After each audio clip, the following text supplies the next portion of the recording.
Now out of the Middle East, Lebanese media saying that pages belonging to members of Hezbollah are exploding a short time ago.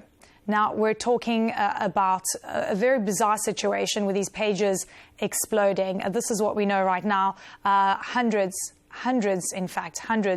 of pages exploding. We've got Ben Wiedemann standing by to give us an update. This happened in Beirut in South Lebanon as well. Ben, could you give us an update about what we know right now?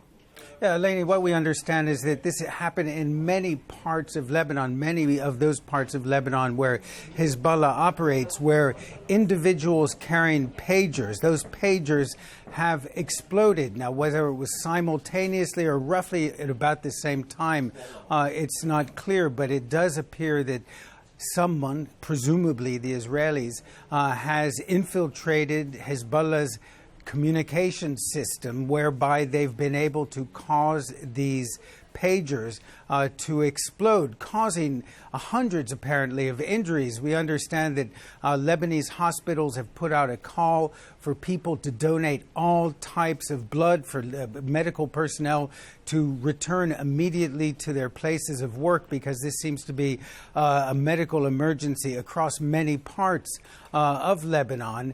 And of course, assuming that it is Israel that's behind this incident, it really represents a major infiltration of Hezbollah's systems of communications. And it comes just over a month since, on the 30th of July, Israel struck and killed Fuad Shukr, who was a senior commander for Hezbollah in the southern suburbs of Beirut, which in itself represented a serious infiltration of Hezbollah's security system. So this is an event the likes of which we have not seen happen in Lebanon at all, and it's certainly going to shake the confidence of Hezbollah in its confrontation with Israel. Eleni? Yeah, and Ben, I mean, as we're getting more information in to confirm these pages, mostly belonging to Hezbollah, exploding.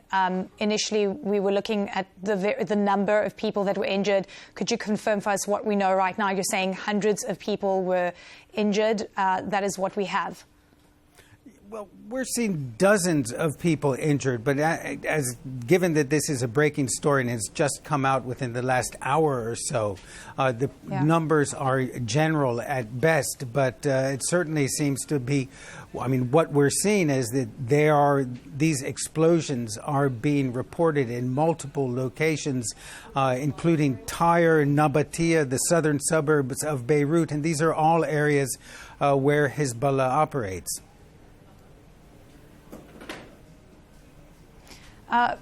Quite important to also understand the context here. We know that Israel yesterday officially widening the goals of its war to its northern border with Lebanon. How important is that messaging versus what we're seeing playing out today with, as we say, this very bizarre situation that's playing out with these pages that are exploding?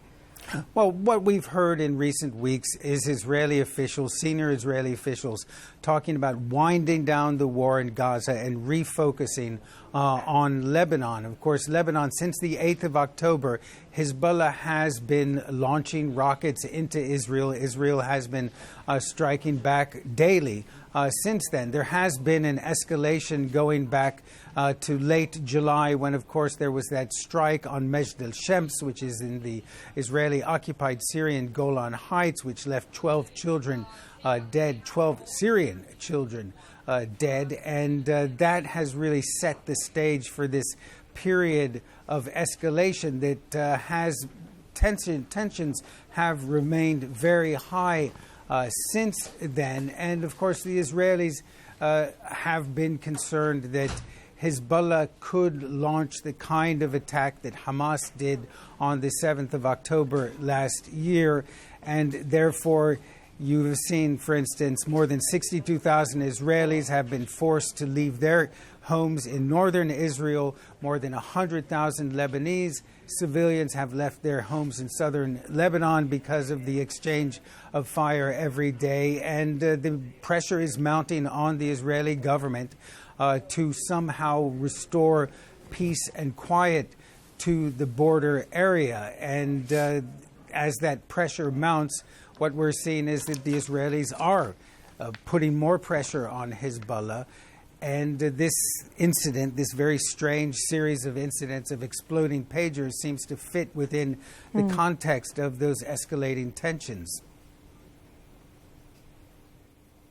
All right, we've also got Paula Hancock's with us as we get more information in about these pagers exploding, wounding, for the most part, Hezbollah members, from what we understand. What are you learning right now? Well, at this point, we're hearing from state media, NNA as well, saying that they're putting hospitals in the area on high alert, and also that the Ministry of Health has actually urged residents who have pagers to discard them at this point, because obviously this is just happening at this point. It's very recent, and there's no understanding of what exactly has happened at this point. So they're trying to make sure that there are not going to be others that are going to be caught up in whatever has occurred at this point. So, I mean, the question now is what exactly happened? Who was responsible? I mean, as you heard, Ben, there, certainly that the feeling in Lebanon will be looking directly to Israel. Now, we haven't heard anything from Israel. We don't know exactly what has happened, I have to caution.